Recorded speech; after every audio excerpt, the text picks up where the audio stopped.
Service delivery lacking due to weak government systems.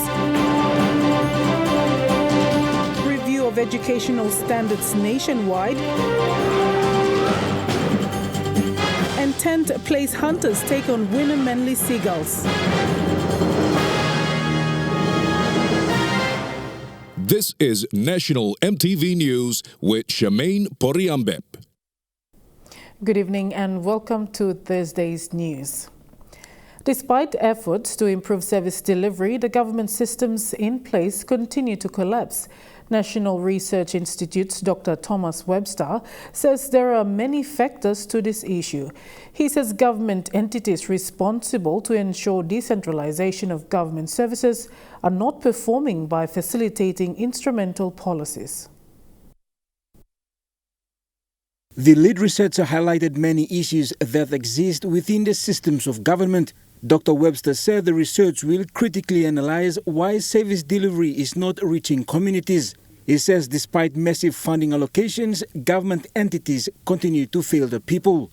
We are also experiencing the weakening of national institutions, governance and the oversight mechanisms, especially. The national institutions the performances are not up to date, and we hear a lot of criticisms about the police force, about the health delivery mechanisms, about the education systems, about works. The Research on Autonomy and Decentralization project is with a view to facilitate conversation with dialogue and information sharing between academics, policy practitioners, political leaders, and civil society. Dr. Webster says the process will enable key decision makers to have increased knowledge on options of autonomy and decentralization in Papua New Guinea. He says over the years, the systems of government have plunged with development goals being challenged. I'm not saying that it's just, happened over the last 2 or 3 years. It's taken a while, a decade or more than 20 years to reach the position where it is now. And if we don't do anything, then it will get even worse. And so we need to, take a check, take a stock, take and see what's happening and try to review the arrangements and see if we can come with a way to check further progress of deteriorating institutions. The research seminars began yesterday and will continue for the next 5 fortnights. This will be followed by a 3-day national conference on autonomy and decentralization in September. The lead researcher says a final report will be compiled with recommendations for consideration by relevant authorities. That's why I'm encouraging you all to sort of engage in the conversations, the public at large, policymakers, everyone to engage in the conversations so that we can push to have some changes to the way we organize our government, organize participation in government, and enable us to participate also in the distribution of the resources to improve our welfare. Jacob Harvey Jr., National EMTV News. The Constitutional Law Reform Commission launched its term of reference on the review of education laws in PNG today. The term of reference will allow the Constitutional Law Reform Commission to review the country's education laws to ensure every person has a fair and equal opportunity to quality education. The review will be conducted across the country for all levels of education.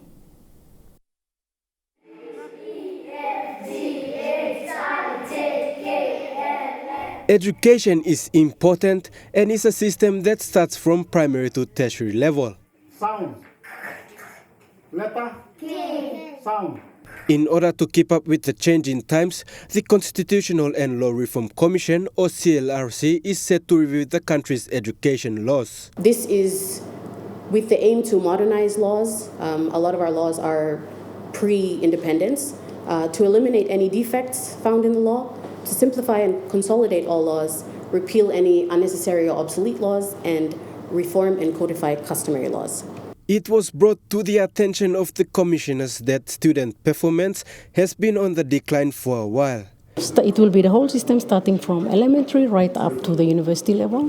Because of the quality of education, there seem to be some gaps, and we need to address those ones.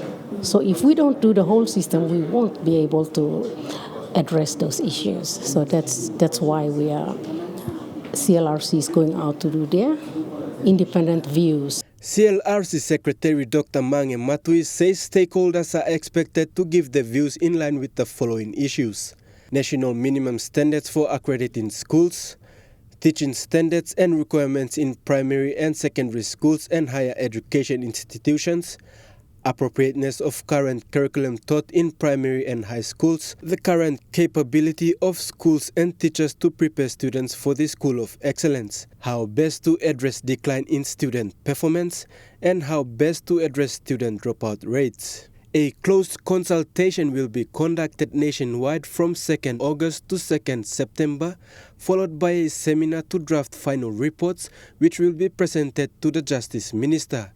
Podivai, National MTV News. The National Trade Office will be an important vehicle to drive forward trade relations for the country. Speaking recently during the launch of the entity's corporate plan, the acting Chief Trade Officer Richard Yakam says unlike the past, the NTO will operate as a standalone agency with full responsibilities. Yakam says among its basic roles is to provide leadership and coordinate mechanisms to create a competitive export-driven economy.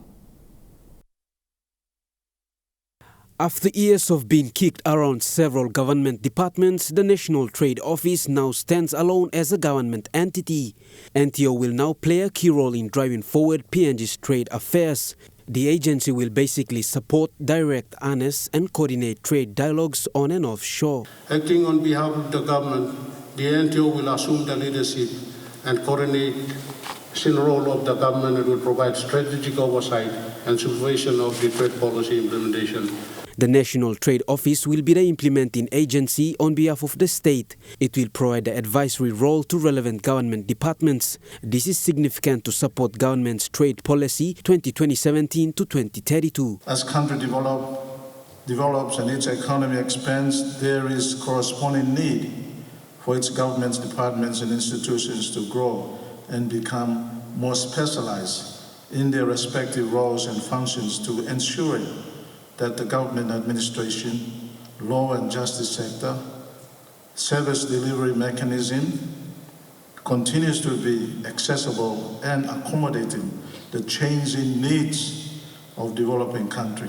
The minister responsible for NTO says the agency will focus to improve the current status of trade relations Papua New Guinea has developed and established with other nations. For the government, NTO will now be the state's vehicle in trade talks. Minister Ioe is confident NTO will ensure trade relations are beneficial and create a competitive driving economy aided by an effective domestic market. The vision of the government, Marape Basel government, as well as reflected through national trade policy, is for PNG to become an internationally competitive, export-driven economy that is built on and aided by an expanding and efficient domestic market.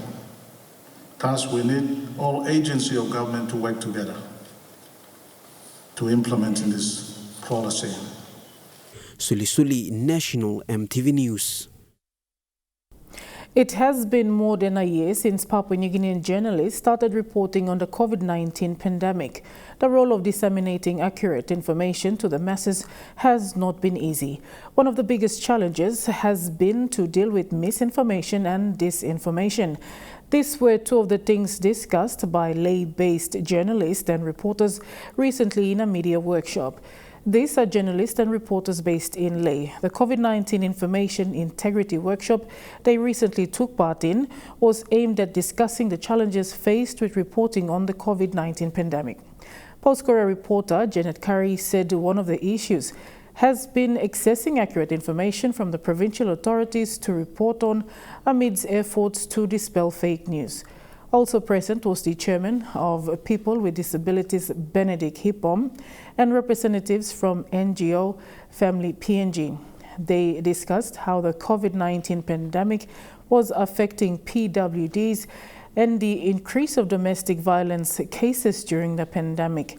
The workshop was organized by ABC's Media Development Initiative and funded by International Foundation of Electoral Systems.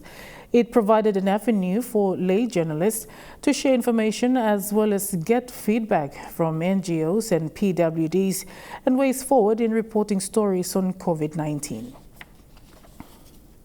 You're watching National MTV News. More stories when we come back.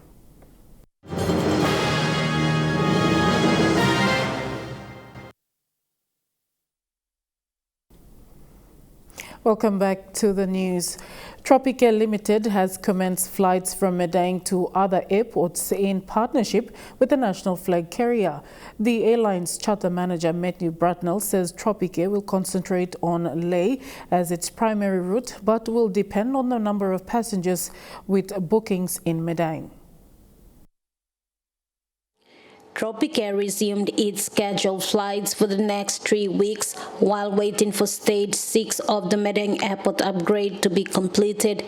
Charter manager Matthew Burnett says they are focusing on Najab route, including Mount Hagen. However, they will need more passengers in order to have the aircraft remaining in Medang. Work on Stage 6 of the 680 meters runway is currently underway at the airport. The 3 weeks is not a closure of the entire airport. According to the National Airport Corporation Acting Managing Director Rex Kipongi, the runway is available to twin autos and smaller aircraft operations. We have to give us time to complete the runway, and we agreed that the 3 weeks is a maximum time. Meanwhile, Tropica has put out its scheduled flights to serve the people of Medang and the business community. The airline will end its operations after the completion of the 680 meters runway. Martha Luis, National MTV News, Medang. Professor Teatulohi Matainaho is now the new Vice-Chancellor for the Pacific Adventist University. He takes over from Dr. Raul Lozano, who has been in the position since 2017. A formal handover ceremony took place yesterday, witnessed by Higher Education Minister Wesley Raminai, staff and the university's administration. Minister Raminai thanked Dr. Lozano for his guidance and challenged the incoming Vice-Chancellor to continue the good work. We haven't had the Vice-Chancellor, any Papua New Guineans running the Pacific Adventist University. I understand Professor Matainaho may be the first one to do it. Yes. And I'd like to thank the church and the mission itself. Maybe it's coming all the way from Sydney, or from, you have your own process that you go through and all that. But thanks for believing in Papua New Guineans. Thank you so much for that. To pass the word to your people, I have Yurachi. PAU is serious and committed to do its best in trying to provide quality Christian tertiary education to our youth in this country. Interestingly, in spite of COVID, we have had this semester one an increase in our intake. The National Capital District Commission has embarked on marketing the micro, small to medium enterprise sector in the city. On Saturday, there will be a SME fair held for the residents of Garden Hills and the Works compound area. The National Capital District Commission yesterday ran a course for mothers in the Garden Hill and 4 Mile Works area in preparation for the SME fair this coming Saturday. Paul Spock, the governor of NCD, said the National Capital District want to hold the first ever SME fair this Saturday in Port Moresby. This Saturday we are having the first fair at the public place outside of Department of Works. This is for the community there, Garden Hills community, 4 Mile Works community, the families and all the people living around Works area, in the Works compound, if you put it that way. We have set the ground rules. We have, also worked out outcomes that we want to achieve. But we want to make it a space where people can come, feel safe, secure, have a lot of fun, entertainment, a lot of show, music, but also support our SME. The governor also made it known that this particular idea to have an SME fair was an event that he hoped will be featured across the city in other suburbs in Port Moresby. So this is something we are trialing now, and we will run throughout the course of this year. Maybe we might have maybe 5. It will be in different communities, in the suburbs, in the settlement. In the villages, we have started as well, in the Motukoita villages, especially the villages in Moresby South. The parliamentary members across the 3 electorates in the city have been allocated funding and have been rolling out their MSME incentives and capital to registered individuals and groups of women. Governor Pakov says that the government has embarked on an ambitious plan to have 500,000 registered and recognized SMEs in the country by 2030, and NCDC are working hard to help achieve that goal. The national SME policy 2016 to 2030, only talk by 2030, you must got 500,000 successful SME. So, I mean, you see plus something. Papua New Guinea, after 45 years, you must Salim Buaina, Salim Dakana, Salim Kumuna, Salim Wynnum Banana, Harelo Rodna, Police running Mimi Goikamna. We have to partake in the business, both the medium to bigger business as well. The governor also mentioned that there are important incentives that will be in place to help small businesses and their owners maximize on their profits. We have set up what we call a SME service center. This is a center that is there to provide technical and other support to all the SMEs in the city. Doing promotion, we will also set up a scheme like a revolving fund, and we will also set up an incentive fund that is to encourage the SMEs to really save, and so that they can invest again in their business. And so it's an incentive to get them to take their journey seriously. Fidelis Sukina, National EMTV News. And now looking at the Nest Fund market report, the Kina opened unchanged at $0.2850 in the interbank market. At Bank South Pacific, the Kina will buy $0.2775 $0.3726 Australian dollars, $0.3951 New Zealand dollar, and 29.83 Japanese yen. Looking at the commodity prices at New York close, gold is trading lower, coffee closed lower, cocoa and copra closed higher, palm oil closed lower, crude oil is trading lower, and copper closed higher. And on the stock market, the Dow Jones closed lower, the ASX 200 is trading lower, and the All Ordinaries is trading lower.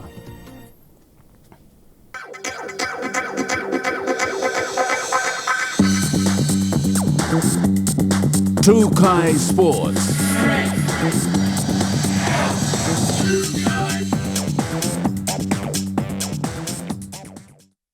Welcome to Trukai Sports.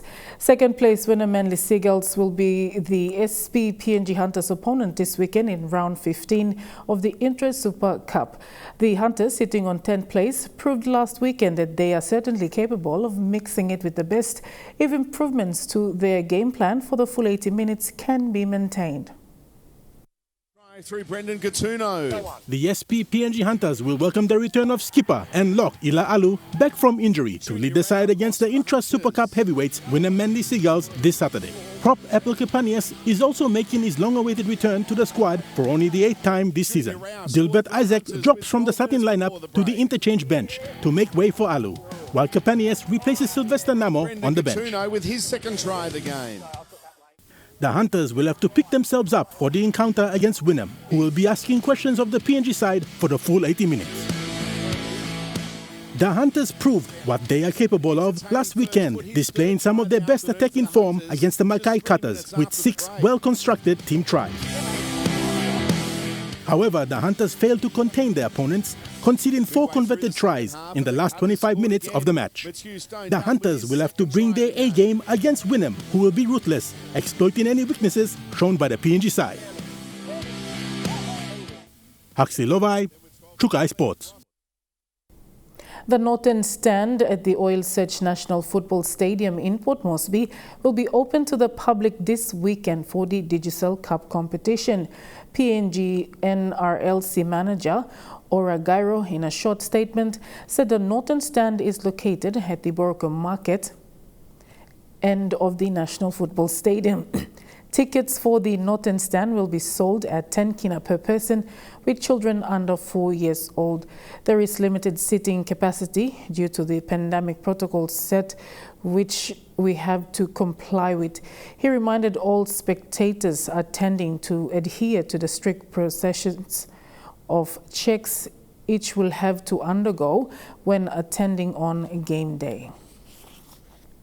The weather report is next. All the details after the break. Tropica Sports.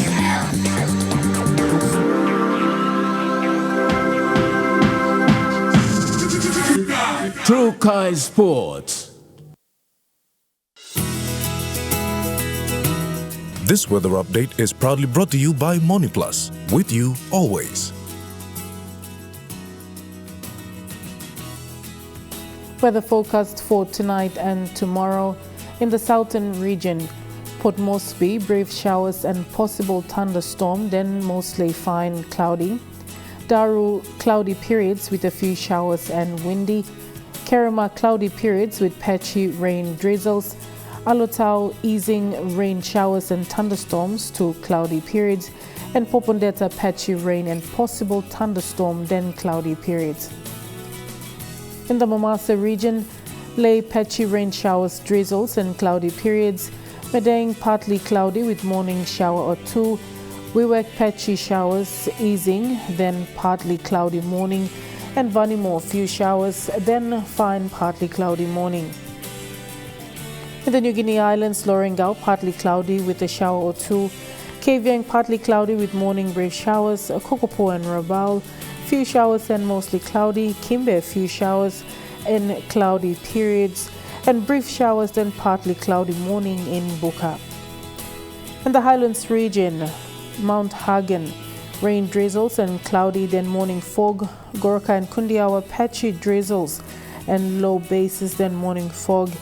And Mendi and Wabeg, some drizzles, then morning fog.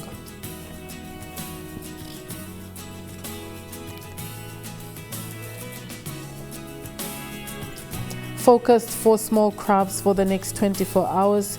Waters of southern PNG Indonesian border through Torres Strait to Daru to Kiwai Islands, seas 2 to 3 meters.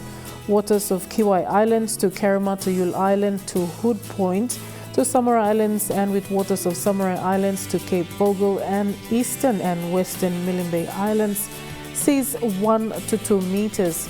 Waters north of Cape Vogel to Huon Gulf to Finschhafen, with waters of Finschhafen through Vitias Dampier Straits to CRC Long Islands, and with waters of north of Long Island to Medang to Manam Island to Wewak to Aitape to Vanimo, and northern PNG Indonesian border 6.5 to 1.5 meters.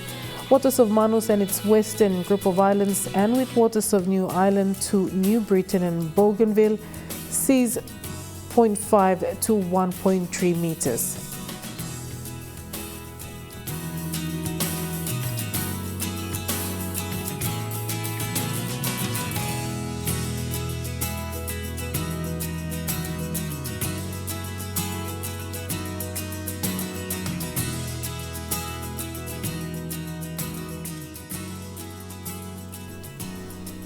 Ocean forecast for the PNG areas. The Coral Seas, seas moderate to patchy rough with southeast winds of 20 to 25 knots with some gust. The Solomon Seas, seas slight with east to southeast winds of 10 to 15 knots. Bismarck Seas, seas slight to moderate with southeast winds of 10 to 20 knots. And the Pacific Ocean, seas slight with east to southeast winds of 10 to 15 knots.